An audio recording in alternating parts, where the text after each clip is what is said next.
Bismillahirrahmanirrahim. Assalamualaikum warahmatullahi wabarakatuh. Bismillahirrahmanirrahim. Alhamdulillahirabbil alamin. Subhanallah walhamdulillah wala ilaha illallah wallahu akbar. La haula wala quwwata illa billahil aliyyil azim. Allahumma shalli ala sayyidina Muhammad wa ala ali sayyidina Muhammad. Bapak Ibu yang dicintai dan dirahmati Allah dimanapun berada, baik yang ada di Indonesia, di Brunei, di Singapura, di Malaysia, dan dimanapun yang bisa mengikuti siaran ngobrol bakto subuh ini. Semoga kita senantiasa mendapat karunia dari Allah berupa sadar Allah. Oleh karena itu, marilah kita terus bersyukur kepada Allah atas segala limpahan nikmat hidayahnya pada kita semua. Selawat serta salam semoga tetap terlimpahkan pada junjungan kita Nabi besar Muhammad sallallahu alaihi wasallam. Bapak Ibu yang dicintai dan dirahmati Allah, tema kali ini wilayah spiritual dalam sholat. Itu ada di wilayah Allahu Akbar. Allahu Akbar itu T3 ya. Saya ingat masih ada beberapa dari sahabat yang bertanya, Mbak Bejo, T1 itu apa? T2 itu apa? T3 itu apa? Ya mungkin masih baru ya, baru gabung di Zikir Nafas Sadar Allah. Jadi di sini secara langsung saya beritahukan bahwa T1 itu tasbih, yaitu subhanallah. T2 tahmid, alhamdulillah. T3 takbir, Allahu Akbar.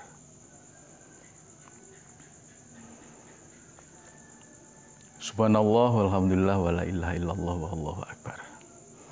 Itu ternyata satu sistematika, satu hierarki yang tepat sekali. Jadi subhanallah itu Allah Maha Suci. Jadi Allah mutlak kebenarannya dari sisi apapun, zat, sifat, dan afalnya. Yang kita rasakan betul-betul itu adalah afal Allah. Itu nyata kita rasakan. Terhadap afal Allah ini kita harus bisa menerima. Afal Allah yang berdasarkan sifat Allah ya, secara garis besar sifat Allah itu ada sifat jamal dan ada sifat jalal. Sifat jamal mengacu pada kasih sayang Allah, kedamaian, kebahagiaan yang kita rasakan ini ada tanda dari sifat jamalnya Allah. Ada bencana, gunung meletus, huru hara seperti kondisi sekarang ini. Itu merupakan tanda dari sifat jalalnya Allah. Jadi terhadap ini semua kita harus bisa menerima. Subhanallah, menerima. Apabila kita sudah bisa menerima kondisi apapun dari diri kita dan sekitar kita, kita bisa menerima dengan ikhlas, kita bisa menerima dengan tulus, tanpa protes, tanpa mengeluh, tanpa menggerutu. Ikhlas, betul-betul ikhlas dalam menerima afalnya Allah ini. Maka kita baru bisa masuk ke wilayah alhamdulillah, baru bisa bersyukur. Jadi bersyukurnya ini bukan bersyukur karena kita mendapat rezeki yang banyak, kita mendapat pekerjaan yang mapan, kita mendapat kenaikan jabatan, kita mendapat kebahagiaan. Bersyukurnya bukan karena itu. Jadi kita bersyukur hanya karena Allah. Kalau kita bersyukur karena mendapat harta, mendapat duit banyak, kita bersyukur alhamdulillah ya Allah. Seandainya kita tidak mendapat duit banyak, hutang ada di mana-mana, maka kita tidak lagi bisa bersyukur. Karena bersyukurnya karena harta, karena duit. Kalau kita bersyukur karena rasa bahagia, ketika kita mendapat kebahagiaan, mungkin anak cucu datang, alhamdulillah. Tapi ketika mereka pergi semua, kita tidak bisa lagi bilang alhamdulillah. Kita tidak bisa lagi bersyukur. Karena apa? Kita bersyukur karena mendapat nikmat kebahagiaan, bukan karena Allah. Tapi kalau kita bersyukur karena Allah, apapun kondisi kita, ya, apapun problem kita, setelah kita bisa menerima dengan ikhlas, maka kita bisa bersyukur karena Allah. Jadi subhanallah, alhamdulillah.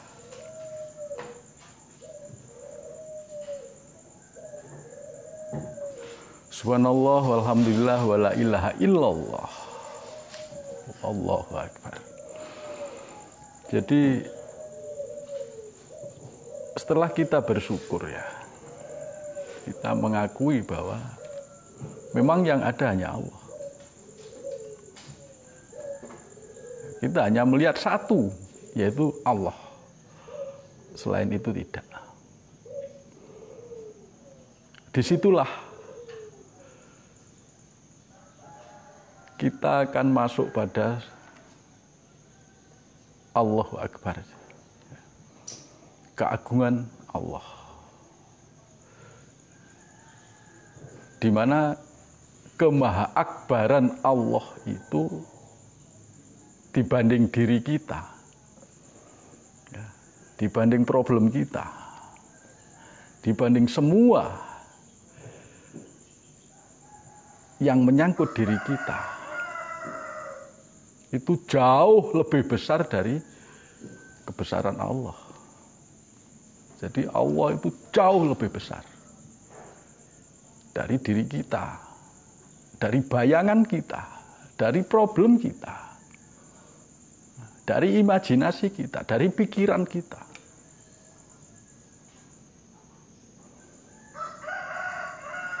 Bahkan bukan dari kita, dari semesta.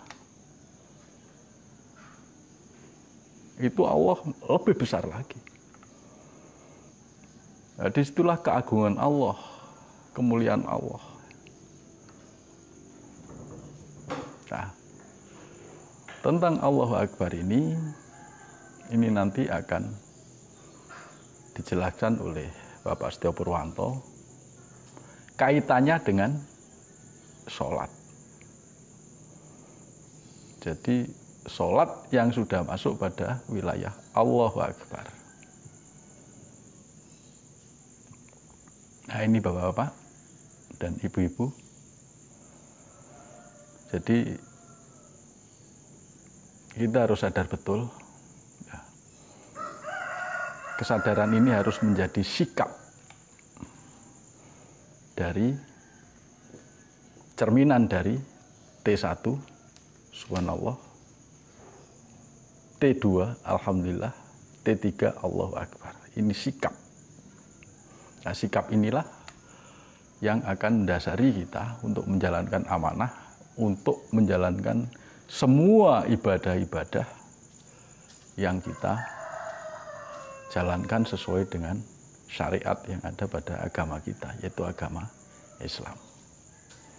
Ini sholat yang utama yang akan dijelaskan oleh pembimbing besar kita, Bapak Setio Purwanto.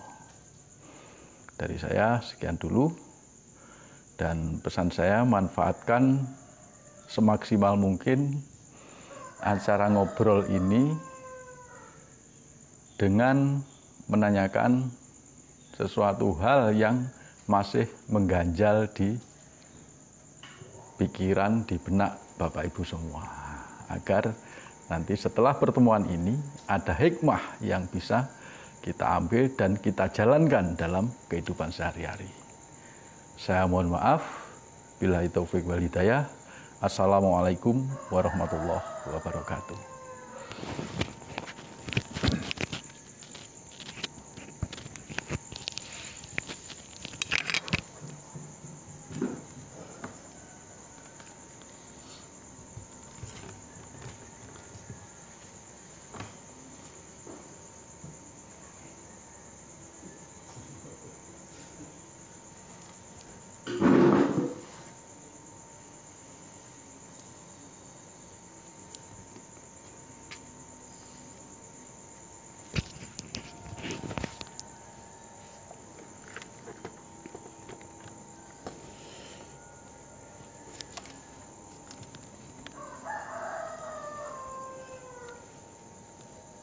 Baik, bismillahirrahmanirrahim. Assalamualaikum warahmatullahi wabarakatuh.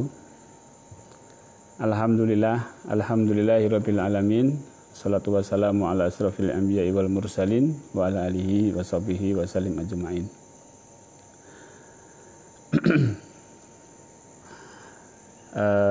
Bapak Ibu, rekan semua, sahabat, alhamdulillah kita panjatkan puja dan puji syukur kita kehadirat Allah Subhanahu wa taala atas segalanya. Rahmat dan salam, salawat dan salam kita sampaikan kepada junjungan kita Nabi besar Muhammad sallallahu alaihi wasallam.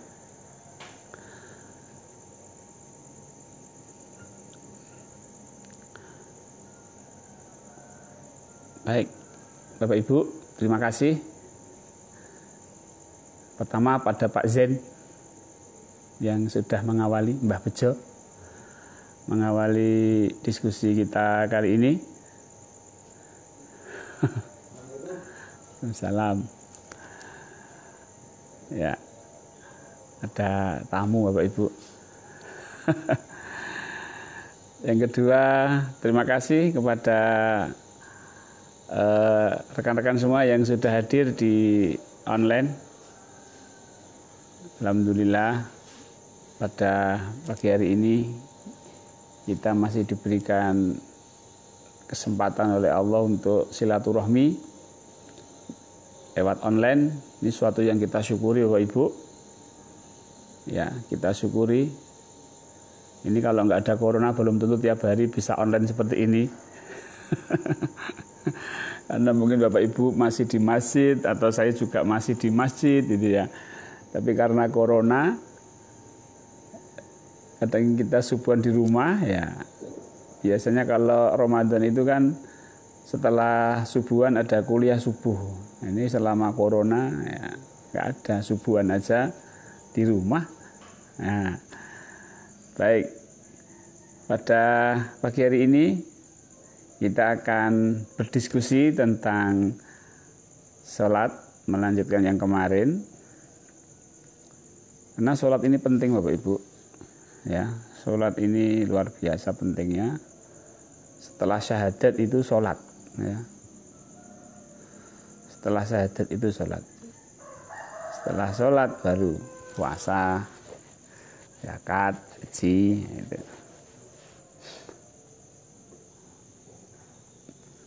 Kadang-kadang karena ini suatu kewajiban, ya.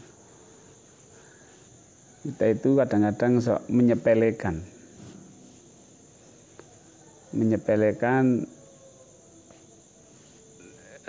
unsur ruhaniyah di dalam sholat itu.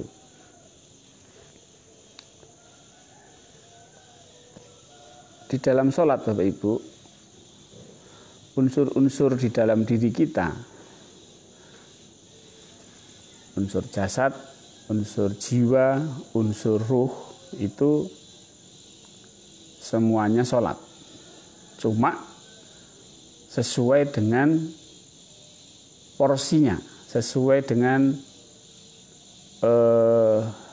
kefitrahannya. Kalau jasad pasti sudah jelas syariatnya. Kalau jiwa ini kita bawa kemana di dalam sholat?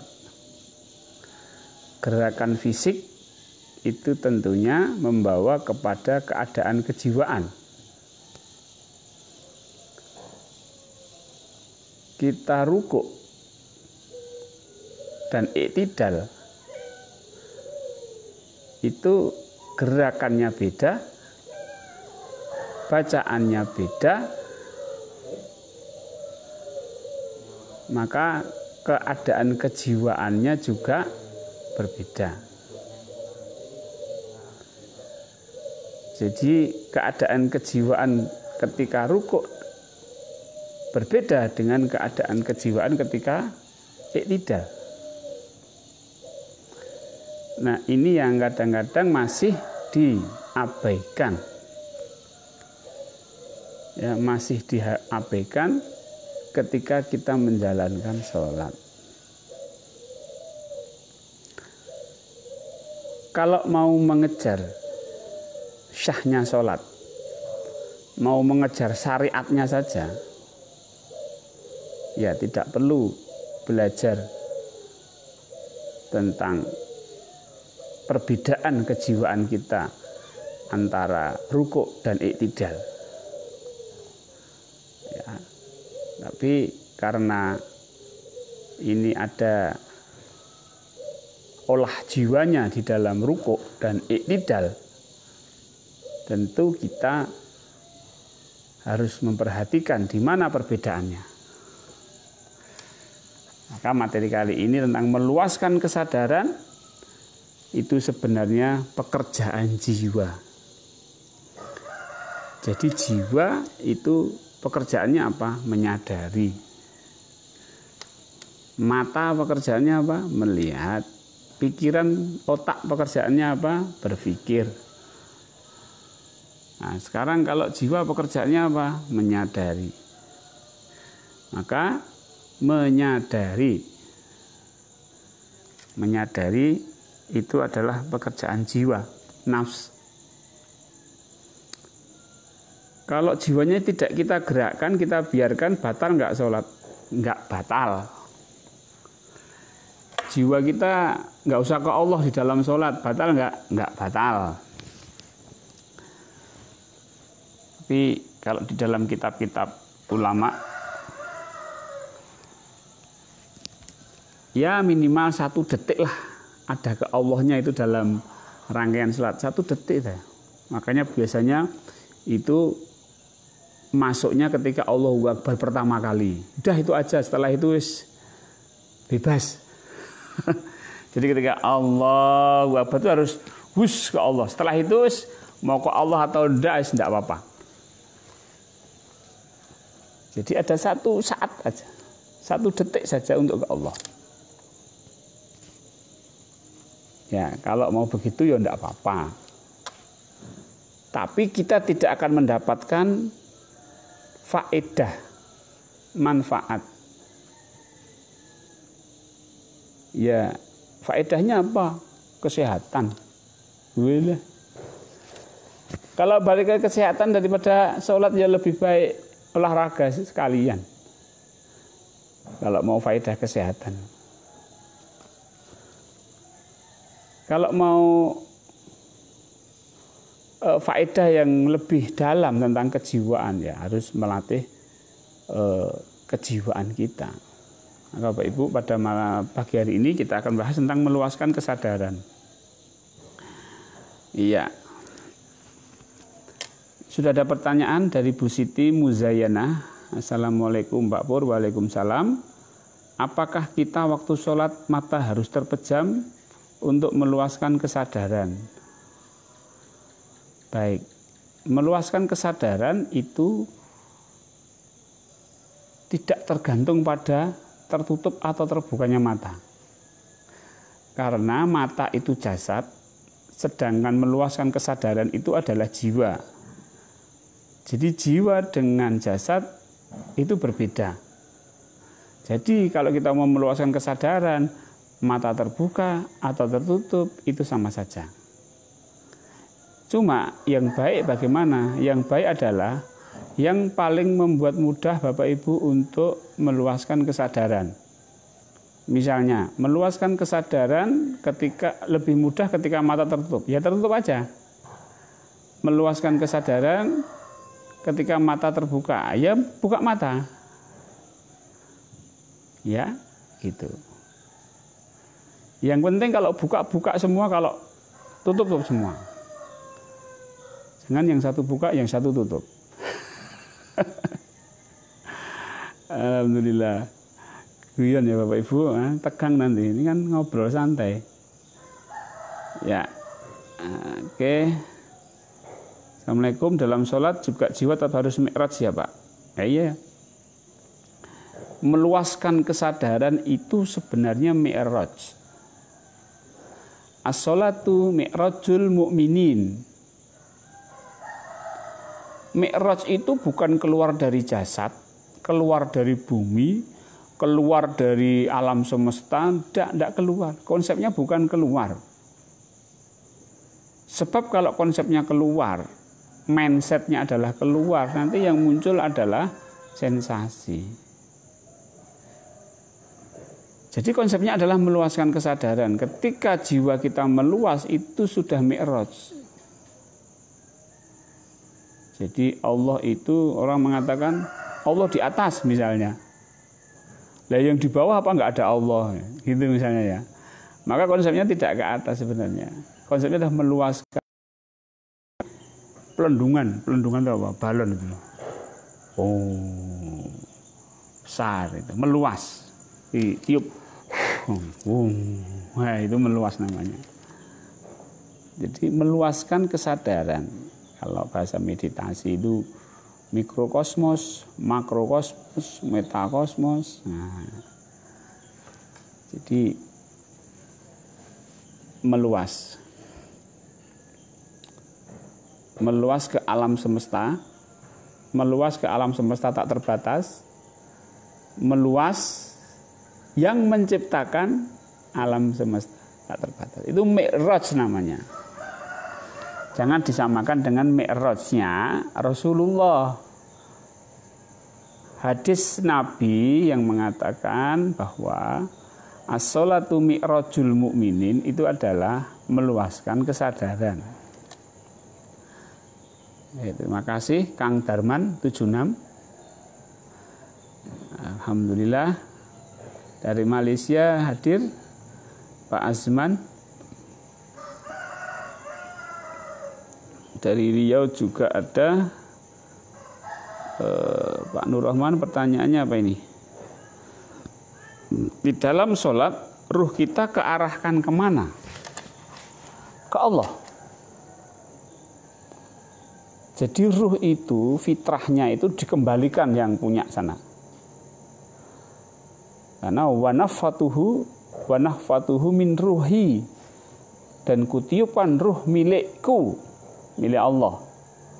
Berarti kalau mau mengaktifasi ruh ketika sholat, itu ya dikembalikan aja ke Allah. Sana ke Allah. Makanya kemarin rumus khusyuk itu wa annahum ilaihi rajiun. Jadi orang-orang yang berserah kembali kepada Allah. Yang kembali yang siapa? Yang kembali ya ruh. Kembali itu ya ruh. Ketika ruh kembali ke Allah, jiwa tenang.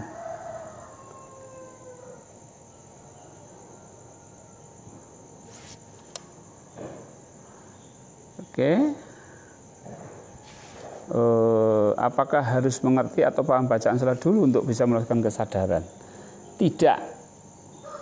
meluaskan kesadaran itu belum ada ya, maksudnya belum ada hubungannya dengan bacaan, belum ada.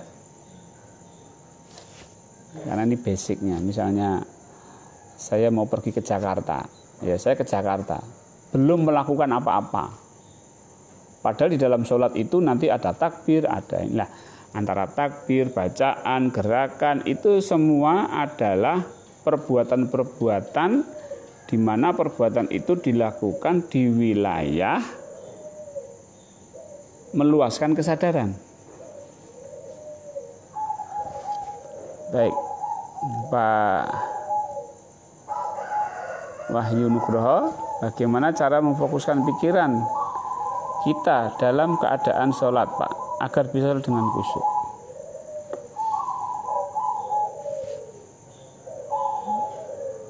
Tidak perlu difokuskan.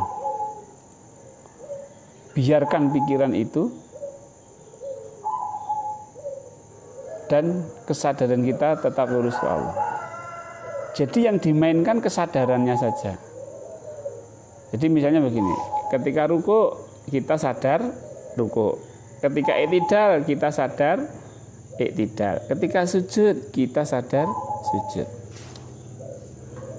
Jadi tidak perlu memfokuskan. Untuk khusyuk tidak perlu fokus, biarkan aja. Fokus atau tidak fokus itu bukan urusan kita. Bu Yani masih sulit membedakan menyadari dan pikiran. Melanjutkan ke kesadaran menjadi bingung, masih apa ini apa itu, dan bukan visual kan Pak? Bukan Bu, bukan visual. Menyadari itu bukan membayangkan. Menyadari itu adalah kita, kenapa saya minta menyadari jasad. Pikiran ikut enggak? Ikut. Jadi ya memang kalau kita menyadari jasad, otomatis pikiran ke jasad. Kita menyadari bumi, otomatis pikiran ke bumi. Kita menyadari alam semesta, pikiran pasti ke alam semesta. Tapi kalau menyadari Allah, pikiran sudah tidak bisa lagi.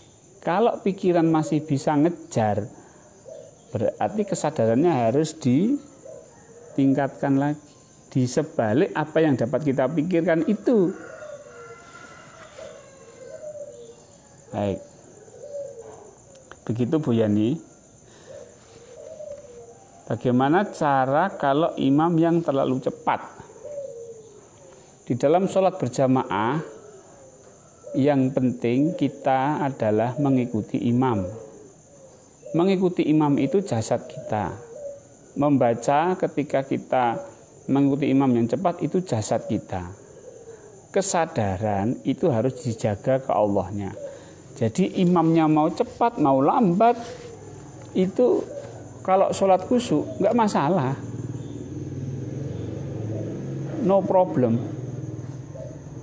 Karena khusyuk itu wilayahnya tidak di jasad, tapi di kesadaran.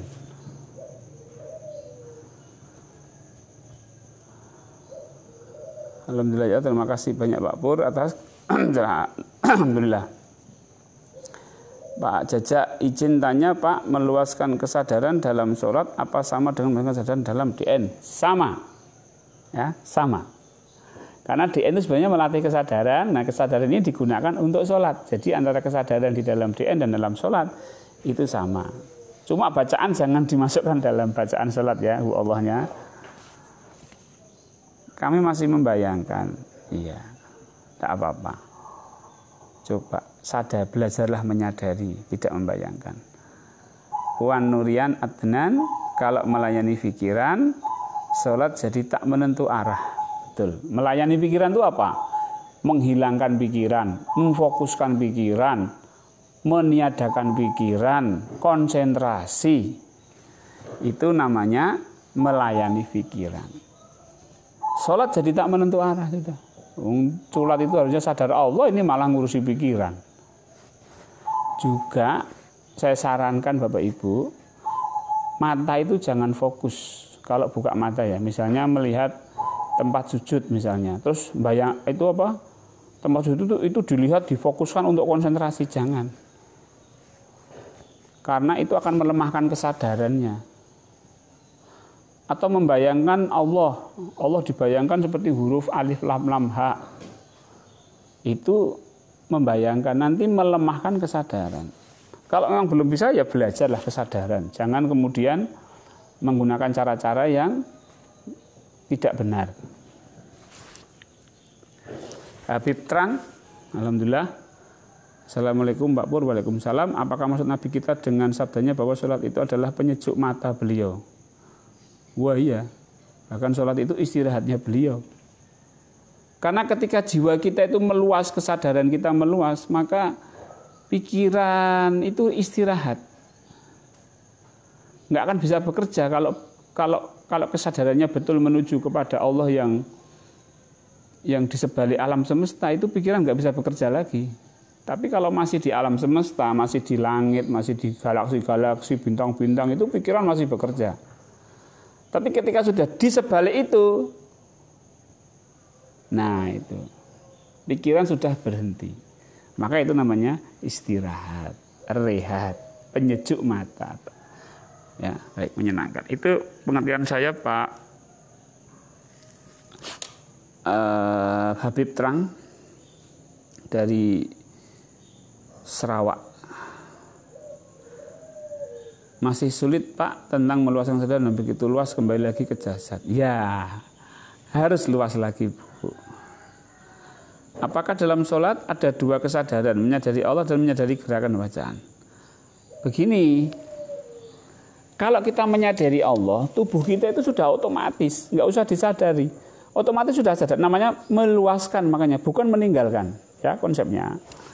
Jadi misalnya gini, pertama menyadari nafas, meluas menyadari jasad. Berarti dalam kesadaran ini saya menyadari nafas dan menyadari jasad. Meluas lagi ke alam semesta. Jadi alam semesta, saya menyadari alam semesta, itu saya bisa menyadari alam semesta, menyadari jasad dan menyadari nafas. Nah, ketika kita sudah masuk ke dalam wilayah Allah yang menguasai alam semesta, maka tubuh kita, jasad kita, atau alam semesta ini masuk ke dalam kesadaran itu. Jadi meluas, bukan keluar. Kalau keluar ini lupa, nanti jasadnya hilang, tapi meluas. Ya, begitu. Asmilakum. Pak Rondi, assalamualaikum, Pak ikut nyimak, monggo silahkan. Pak Ateng, Mak, boleh tidak ketika sholat kita hilangkan diri? Pertanyaannya bukan boleh atau tidak, bisa apa tidak? Bisa atau tidak kita menghilangkan diri kita? Itu pertanyaannya. Dan kalau ada orang menyampaikan bisa, caranya bagaimana? Satu metode, satu pernyataan itu harus ada metodenya pasti. Kalau enggak, pasti dia hanya cerita bohong. Ya, begitu Pak Ahmad. Bu Ertati, pemahaman memisahkan antara bagian dari jasad, ruh dan jiwa saat sholat. Mungkin ini yang asing bagi kita Pak Pur, mohon penjelasannya ulang. Baik Bapak Ibu. Jasad itu biarkan ketika sholat dia mengikuti syariat. Dan diri kita ini, tubuh ini ada sistem namanya sistem otomatisasi. Contoh, ketika kita sholat, kita bisa sambil merancang nanti buka itu mau makan apa. Bisa merancang setelah sholat nanti saya akan kesini. Itu padahal sholat dan membaca Al-Fatihah dan membaca Al-Fatihah tidak lupa. Jadi di sini otomatis. Maka jasad biarkan. Dia pada proses otomatis itu, biarkan itu. Ya, jangan sampai keluar dari syariat sholatnya. Tapi jiwanya yang ada di jasad itu kita luaskan, tidak hanya ke jasad tapi meluas. Jadi begini, ini jiwa meluas ya kan, ini jasad. Jadi jasad ini tetap sholat, nah ini tapi jiwanya meluas. Kemana? Ke Allah. Nah kalau sudah ke Allah itu ruhnya aktif. Kita nggak perlu tahu bentuk ruh seperti apa, ruh itu seperti apa, nggak perlu. Yang pasti bahwa ketika kita sudah ke ruh tadi masuk wilayah Allah yang laisa kamitslihi syai'un, Allah yang tidak serupa dengan apa, masuk ke situ, itu ruh aktif. Nah disitulah nanti terjadi sinkronisasi. Misalnya ketika sujud, maka jiwanya pasrah. Pasrah ke siapa? Ke Allah. Nah ketika ke Allah itu ruhnya aktif. Jadi tiga-tiganya itu aktif sesuai dengan kadarnya masing-masing. Jiwa tubuh ini nggak mungkin bisa ke Allah. Yang bisa ke Allah itu ruh yang kembali ke Allah. Jiwa hanya bisa menyadari saja. Ketika dia masuk ke alam kesadaran akan Allah, benar-betul laisa kamitslihi, keadaannya seperti hilang, lenyap, fana. Maka ada fana. Ya, itu sebenarnya proses kejiwaan ketika masuk ke dalam alam ruhaniyah. Ketika jiwa itu masuk alam ruhaniyah, maka lenyap, fana, tapi sadar. Nah, fana tapi sadar.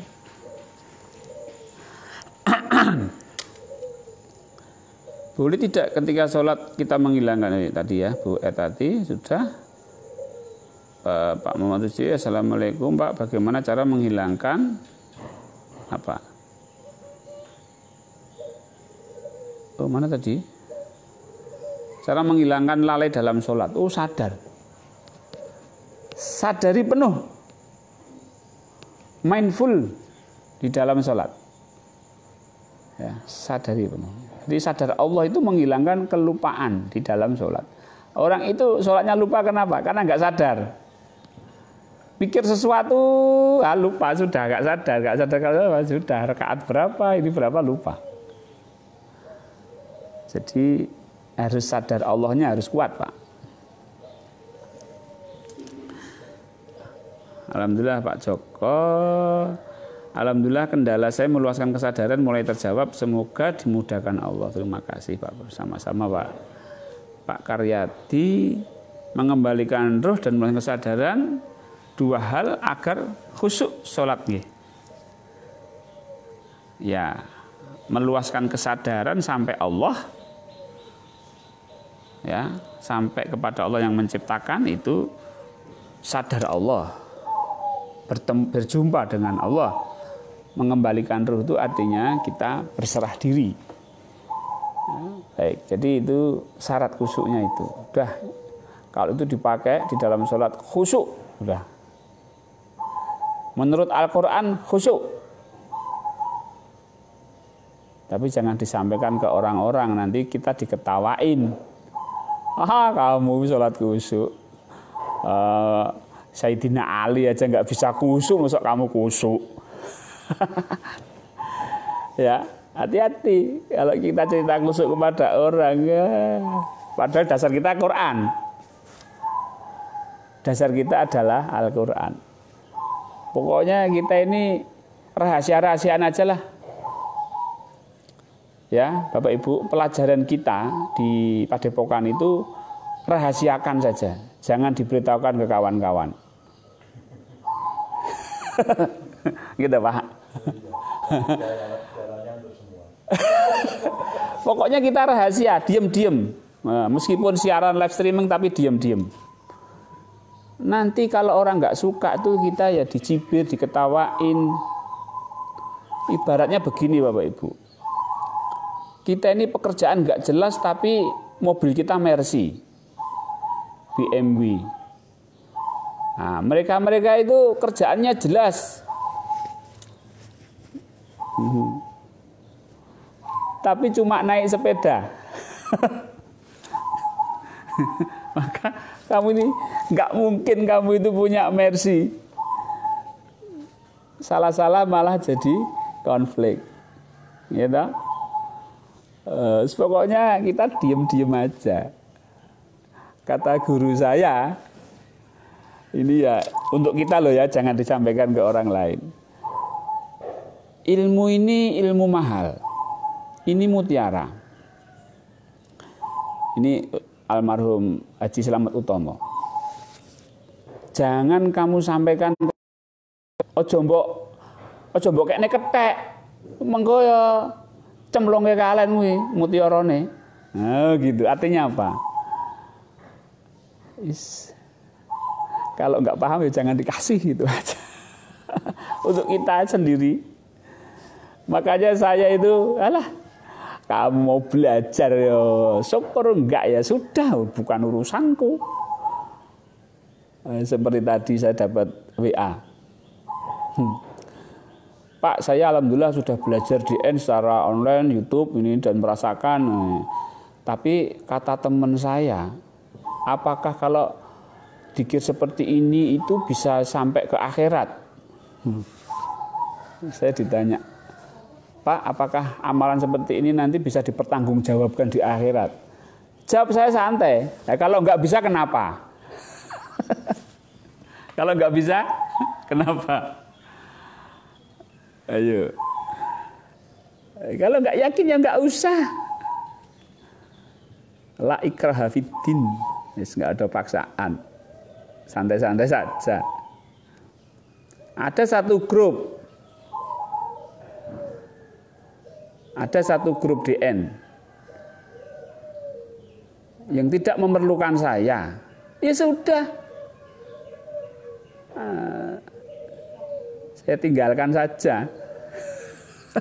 Emang yang butuh saya butuh jamaah, enggak. Saya sama Mbah Bejo itu enggak butuh jamaah, enggak butuh banyak-banyakan jamaah DN, enggak. Tanya Mbah Bejo enggak percaya. Terus oke-oken murid ngono ndak, randi murid ya ora apa-apa. Ilmune dinggo ra dinggo ya ora apa-apa, gitu loh. Jadi jangan anggap bahwa saya itu serakah gitu, serakah murid itu. Mau belajar ya ayo, enggak ya sudah.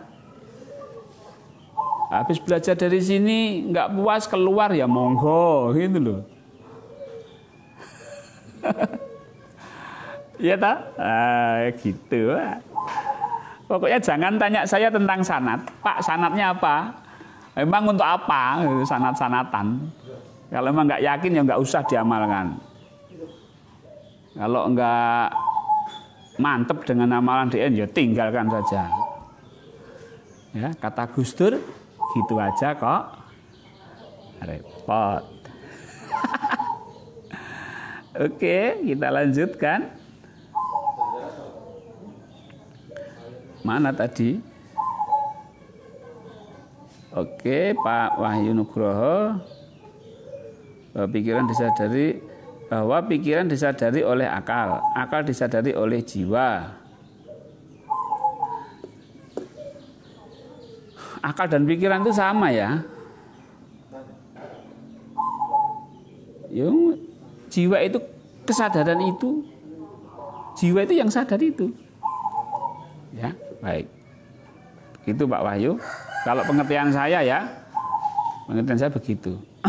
Pak Taib Padang menyimak, mengerti makna bacaan dalam sholat termasuk kesadaran atau wilayah jasad. Lah kalau kesadaran jiwa Pak. Tapi kalau masih makna itu jasad. Ya. Pak Didik, Pak Pur, berarti jiwa bisa membesar seperti alam semesta yang tak terbatas dan akhirnya menyadari Allah yang lebih besar dari apapun, bersaksi atas kebesarannya. Betul sekali Pak Didik, terima kasih. Demikian. Masalah rasa gimana Pak Pur saat sholat? Rasa itu akan mengikuti kesadaran. Kalau kesadaran kita masuk ke wilayah Allah, otomatis rasa itu tenang. Ala bidzikrillahi tatmainul qulub. Baik, nyimak. Sholat khusus itulah sholat yang hakiki. Ya, betul Pak. Sholat khusyuk maksudnya ya. Bagaimana konteks minta tolong dengan sholat sesuai yang dalam Quran? Ya minta tolong. Misalnya, apa minta tolong apa? Minta tolong bayar utang misalnya. Sholat bayar utang. Ya tidak apa-apa sholat hajat. Ya kan? Ketika kita takbir, agungkan Allah. Bahwa Allah lebih kuasa daripada apapun. Orang ngutangan kesadaran ketakutan. Takutan nggak bisa bayar. Ketika takbir, agungkan Allah yang bisa menyelesaikan masalah kita, apapun masalah kita. Nah, ketika ruku, siap untuk menjalankan amanah, siap untuk bayar utang. Nah, gitu. Sujud, pasrah kepada Allah, utangnya pasrahkan kepada Allah agar Allah selesaikan. Itu membawa, tapi tidak diucapkan loh ya, ini wilayah kesadaran. Kalau diucapkan batal. Oke. Habib terang masing-masing mengikuti kadar sadarnya kita dalam sholat. Mungkin kadar sadar itu kan yang dinamakan khusyuk, betul. Ya sholat yang khusyuk itu ya sesuai kadarnya, tingkat berjumpa dengan Allahnya, pasrahnya itu kadar, ada kadarnya. Ada yang orang yang sudah tingkat kepasrahannya tinggi, ada yang pasrahnya rendah. Tapi ini khusyuk semua. Cuma khusyuknya ini yang rendah ya level 1 misalnya, yang sudah pasrah betul total ya. Levelnya 10 misalnya. Ya, terima kasih Habib, Pak Habib. Ketika sholat digigit nyamuk, bolehkah saya menggosok kulit yang gatal? Boleh. Tapi yang gosok ya jangan lengannya ikut gerak ya. Gini. Kalau gosok ya gini aja. Atau gini, gitu. Itu enggak batal. Urusannya kan urusan ini, urusan apa? Syariat, ya toh? Tapi kalau mau urusan hakikat yang mau digigit ya sedekah darah gitu aja sudah. Donor darah gitu. Oke. Nah, betul sekali Pak, kalau enggak sejalan kita dianggap sesat. Itulah.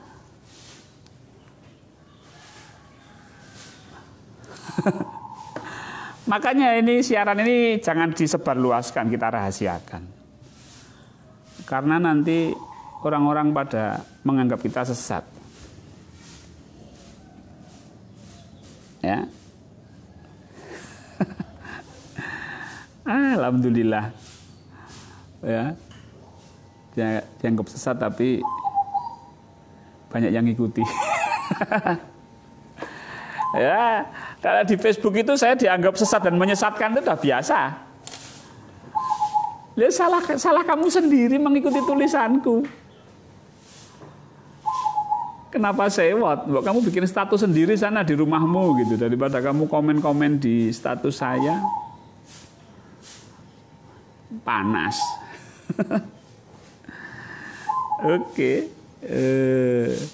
Waalaikumsalam semua. Waduh, ke atas. Bu Ertati, ilustrasinya keren banget. Kita nggak punya kerja tapi kendaraannya mobil. Mereka jalan tapi naiknya sepeda. Bagaimana? Mereka sholatnya Rasulullah itu betul. Tidurnya orang yang berilmu dengan sholat 1000 rakaatnya orang yang tidak berilmu itu lebih tinggi. Di sini ilmu apa yang dimaksud? Ilmu hakikat makrifat. Kalau orang hanya syariat saja tanpa hakikat, dia sholat 1000 rakaat dengan tidurnya orang yang berilmu hakikat makrifat itu lebih tinggi tidurnya orang yang hakikat makrifat. Itu Rasulullah loh, bukan saya. Tapi ya kita diem-diem aja, dah kita tidur aja.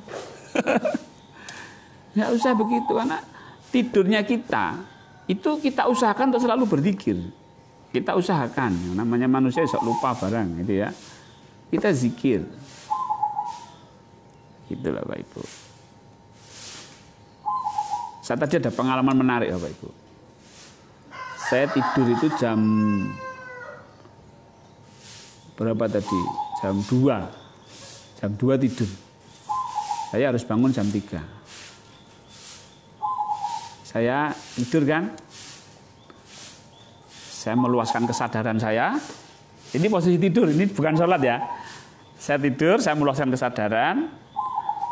Terus saya tidur, rileks begitu. Kemudian saya berdoa kepada Allah.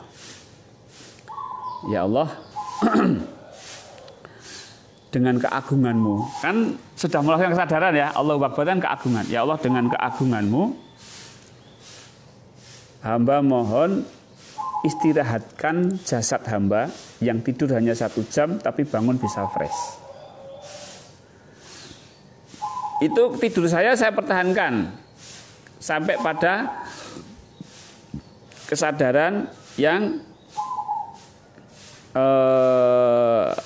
Allah lebih besar daripada apapun. Itu tidurnya itu prosesnya itu wah.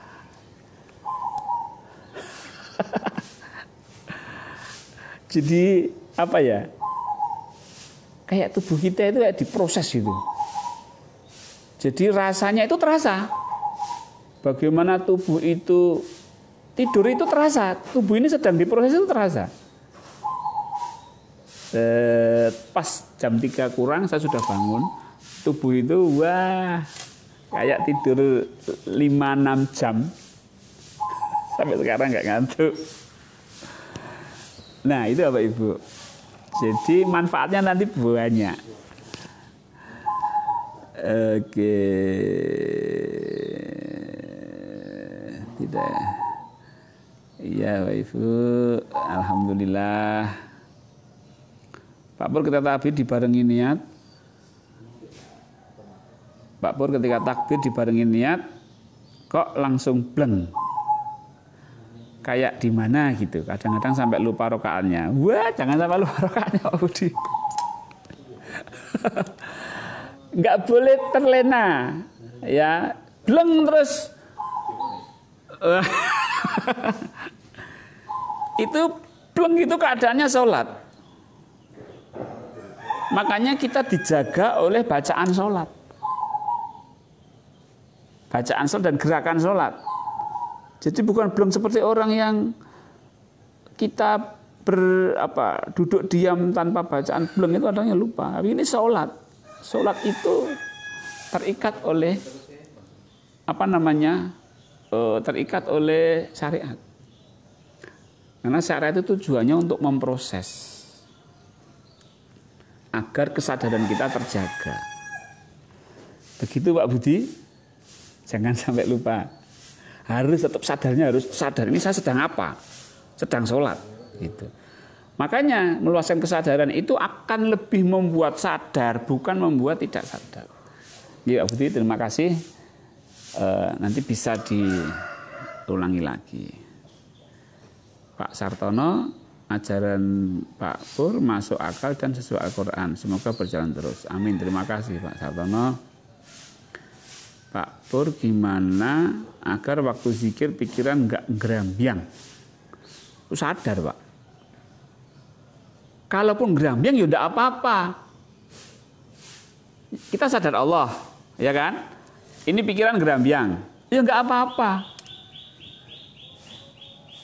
Pikiran gerambiang itu abaikan saja. Bahasanya rasa digagas, ya, gitu. Yang penting aku sadar Allah. Pikiran mau mikir apa terserah. Tapi kadang-kadang kita itu masuk ke alam pikiran itu loh. Jadi pikirannya kemana kita ikuti, atau kita sedih pikiran kita memikirkan sesuatu, atau kita tidak mau berpikir, itu namanya sudah melayani pikiran. Jangan masuk ke pikiran, biarkan aja. Alhamdulillah, sama seperti Rasulullah kalau mau istirahat hanya sebentar tapi sudah hilang dicapainya. Berarti itu yang meluaskan kesadaran pada Allah ya Pak. Insya Allah demikian, karena pengalaman saya Pak. Pengalaman saya, rasanya kok enak gitu. Karena kan namanya nanti sahur jam 3, jam 2 kok ngantuk. Harusnya kan melek aja, tapi ngantuknya ya udah saya minta ditidurkan selama 1 jam. Pak Asman, apa yang dimaksud ruh, jiwa, dan jasad bersatu untuk Mi'raj?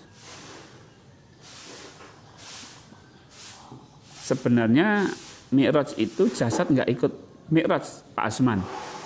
Jasad ya di sini, dia melakukan sholat.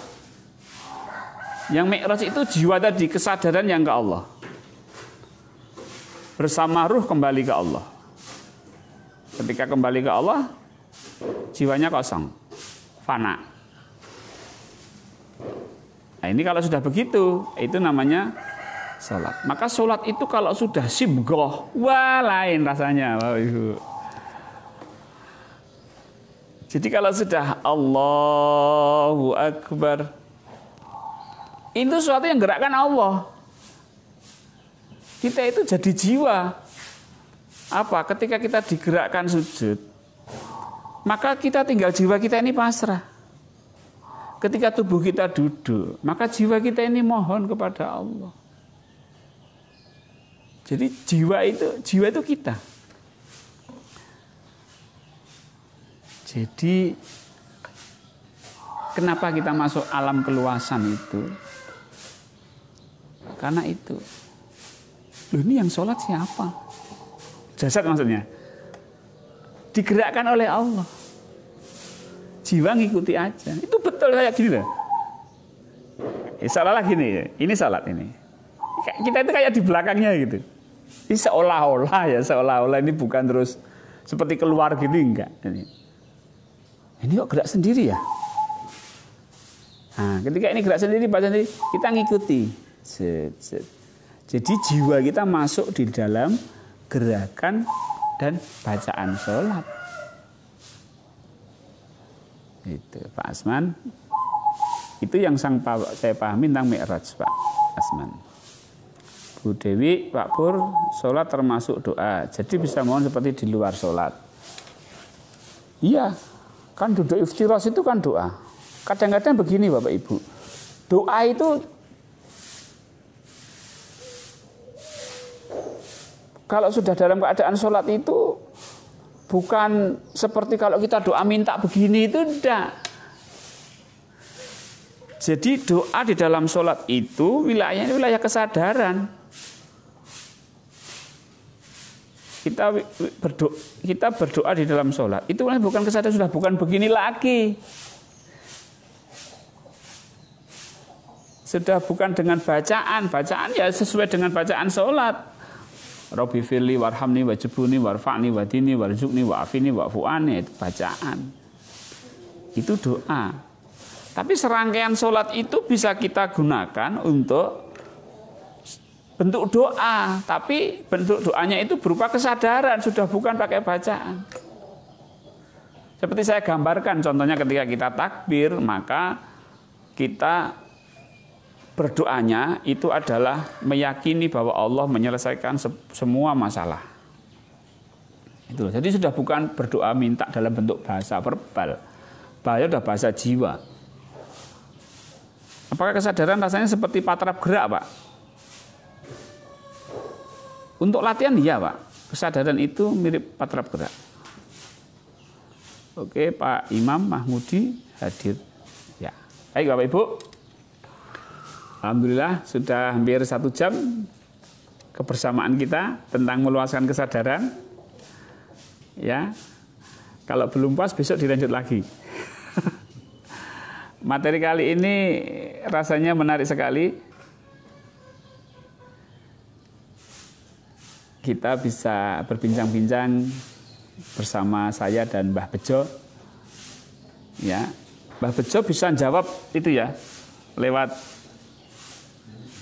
ya. Misalnya mau menjawab juga boleh lewat tulisan, tapi kalau Mbah Bejo pas siaran ya saya ngetiknya lewat tulisan. Enggak apa-apa. Oke, seperti sholat seperti disambut Allah, kaget ya, alhamdulillah. Apakah fungsi jiwa dan kesadaran waktu sholat itu hanya berlaku sebagai saksi ketika tidak hanya saksi tapi mengikuti gerak fisiknya. Ketika sujud ya pasrah gitu. Ketika iktidal ya bersyukur. Pak Afni, Pak Pur tanya kalau saat rasa jiwa ingin berlama-lama apakah sujud, apakah diikuti saja? Ya, ikuti saja Pak kalau waktunya ada. Dengan kepasrahan. Bu Yani Mas Sun. Wah, Pak Tony, alhamdulillah bisa bergabung lagi Pak Tony, kangen ini. Lama nggak ketemu. Pak Tony, Bu Maria juga. Alhamdulillah Bapak Ibu. Terima kasih sekali lagi atas partisipasinya. Kita belajar bersama di Padepokan meskipun melalui online, dan mohon maaf jika banyak kekurangan, dan saya minta maaf kalau ada pernyataan-pernyataan yang kurang sesuai. Baik. Demikian saya akhiri perjumpaan kita. Billahi taufik wal hidayah. Wassalamualaikum warahmatullahi wabarakatuh.